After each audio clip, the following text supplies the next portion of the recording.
Всем привет из безколлизионного нового лод мира, в котором без проблем можно пересекать почти все стены и плавать в тех местах, куда обычно игра нас не пускает.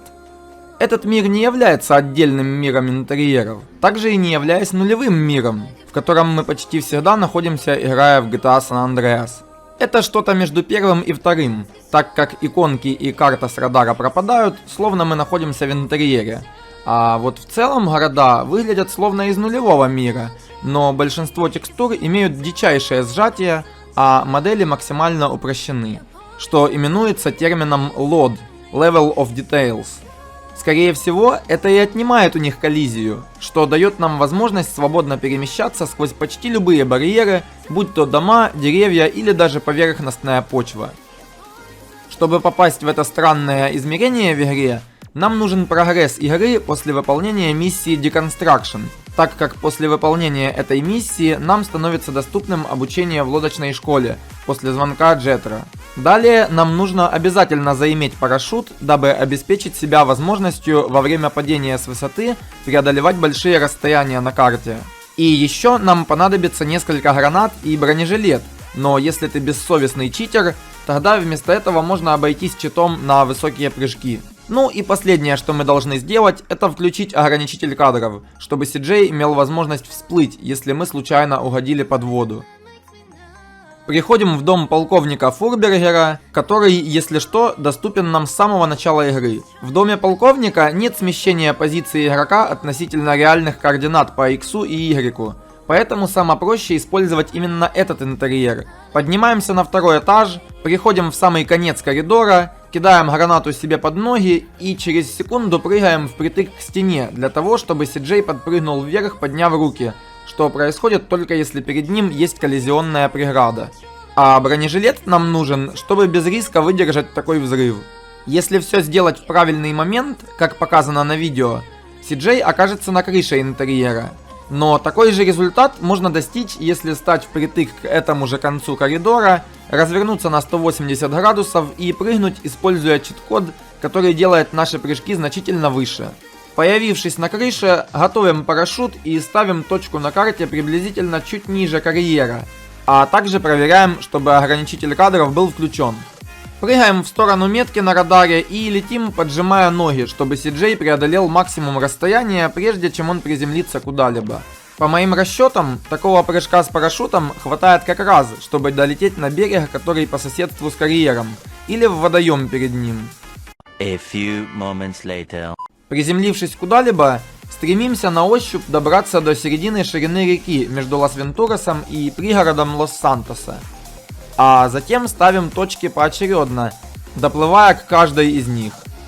Таким образом, мы должны будем вслепую доплыть до Бейсайда, но в таком довольно долгом заплыве есть риск попасть на территорию Eastern Basin, где нам выдадут большой уровень розыска, а также можно случайно встрять в опору железнодорожного моста. Потому рекомендую обращать внимание на анимацию плавания и эффект расплескивания воды в игре. Если он довольно длинный и CJ плывет быстро, это значит, что перед ним нет никаких преград. В ином случае он будет плыть медленно, а камера расположится ближе к CJ. Попадая в такой тупик, можно вслепую обогнуть его, отплыв немного назад, а затем сменив курс на несколько десятков градусов, чтобы обойти преграду сбоку. Прибыв к Бейсайду, будет немного сложно нащупать пристань, на которую наш персонаж может залезть, но имейте в виду, что в видимом мире она выглядит так и находится здесь. Поэтому можно сверить свое расположение на карте и в этом месте начать искать препятствия, прожимая кнопку прыжка. Поднявшись наверх, нужно угадать, с какой стороны вход в интерьер к красному маркеру. Поэтому знайте, что он находится на юго-восточной стороне. И если мы вперлись персонажем в стенку, нужно идти вдоль нее, пока она не станет по направлению перпендикулярно юго-востоку. Это направление вниз и направо, если буква N у нас расположена на самом верху окантовки радара. Посетив любой из уроков школы хотя бы на пару секунд, как только увидим воду в этом страшном черном интерьерном мире, выходим из урока и из школы полностью, после чего CJ проваливается под землю и падает в воду. Поздравляю, мы попали в этот самый сверхсекретный лод мир без коллизии и с кучей дыр для игрока там, где отсутствует вода. Такие дыры являются страшнейшей ловушкой даже для читера, потому что ничего кроме самоубийства нас не спасет от бесконечного скитания между нулевой и минус сотой координаты по оси Z.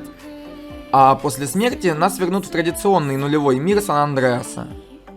Перед школой нам на выбор представлены катера, в зависимости от того, на какую медаль вы выполнили все уроки. Но также рядом иногда нам доступен скиммер, самолет, который можно садить на воду. На Sea Sparrow не надейтесь, потому что под вертолетной площадкой располагается дыра, которая поглощает все появляющиеся там вертолеты, будь то Sea Sparrow или простой Maverick.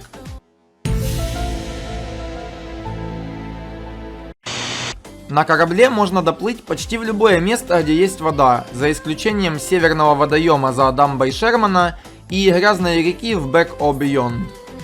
Но, используя авиатранспорт, нам доступен весь этот мир и даже его внутрянка, независимо от того, есть вода там или нет.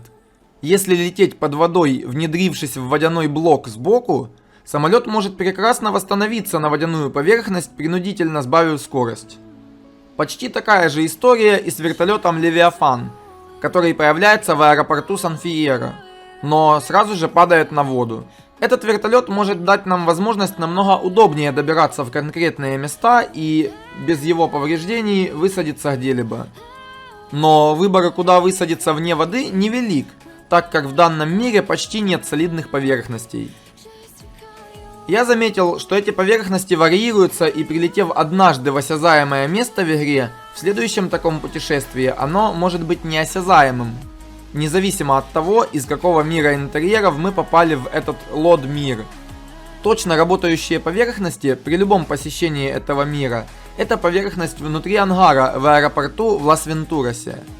Асфальтная дорога рядом с этим ангаром, наш гараж в Доерти.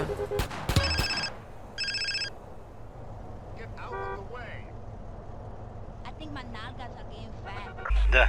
Алло. Да. Ну как там с деньгами? А? Как с деньгами-то там? Чё с деньгами? Чё? Земля под пожарной станцией рядом, некоторые тротуары там же, пара ангаров в аэропорту Сан-Фиеро и все скриптовые объекты, которые я перечислял в видео про интерьерные миры. Самый главный из которых это люк над помещением с реактивным ранцем, с помощью которого CJ может захватить скриптовой полицейский вертолет, который не будут атаковать другие вертолеты, а также такой вертолет может родить бойцов спецназа, если посадить его на твердую поверхность. Да и стрелять он в нас продолжит, независимо от того, что он уже нами захвачен. Используя читы, можно вызвать джетпак, который по-другому мы не получим никак, потому что ни джетпак на нашей взлетной полосе, ни джетпак на военной базе не имеют поверхности над собой. Следовательно, мы не имеем возможности его подобрать. Джетпак отлично справляется в этом мире как над водой, так и над дырами, где под искусственным городом ничего нет. Прилетев на нем на парковку в Emerald Isle, пролетая между 10 этажами, можно наспавнить много автомобилей, которые будут постоянно прикольно падать вниз. Но если использовать чит на взрыв всех автомобилей, то такое количество взрывов игра не выдержит и моментально крашнется.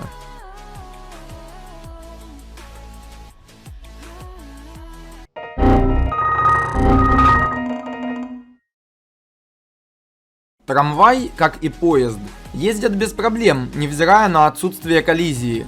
Но если в трамвай мы не можем сесть в принципе, то в поезд мы не сядем по той причине, что нам неоткуда в него сесть, ведь ни одна платформа по его пути не имеет осязаемости игроком.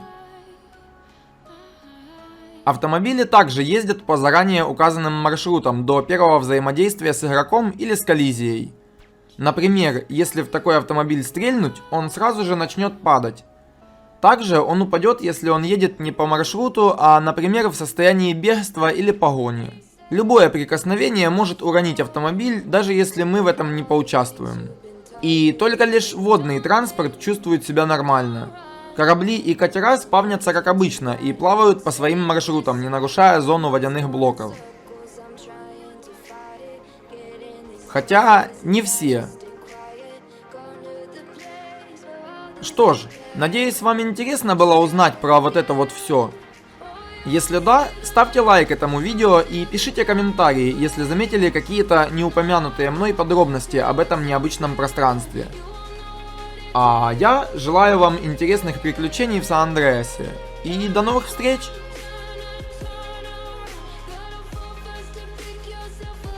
Да, благодаря вашей поддержке у меня теперь 300 подписчиков. Как-никак, нас уже смело можно назвать компанией.